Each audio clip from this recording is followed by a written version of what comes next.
زما خوږه وطنه خامخا دې جوړوم دا وعده پوره کوم سپېرې دښتې به دې ګران. د بغلان برېښنا تولیدي فابریکې لومړي ټوربین نصبولو چارې پیل شوې. د بغلان برېښنا ریاست عملیاتي کارکوونکو د لومړي ټوربین سنټر سازي او په اساسي ډول منظم او نصبولو تخنیکي چارې پیل کړي.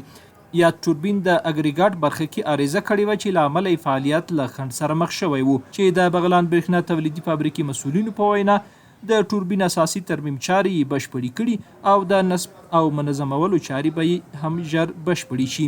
د مسؤلینو په وینا چې روان لمریز کال کې د برېښنا تولید هم بېساری و چې لامل یې د فابریکې تجهیزاتو ته پر وخت پاملرنه او رغبنه وه. تولیدات ما بالاست، ترمیمات ما انشالله به شدت جریان داره و سیستم‌های آب تکنیکی خودم توسط فلنجاب نوآوری کردیم، جور کردیم، کارا به شدت جریان داره. له دې وړاندې هم د بغلان برېښنا تولید فابریکې اړوند ټوربینونو تخنیکي ستونزې د عملیاتي کارکوونکو له لوري بشپړې شوې وې او فعالیتونه یې هم نورمال شوي وو. د افغانستان برېښنا شرکت هیواد کې د کورنیو تولیدي فابریکو اړوند ټوربینونو تخنیکي ستونزې د خپلو کارکوونکو پر مټ حل کړي دي.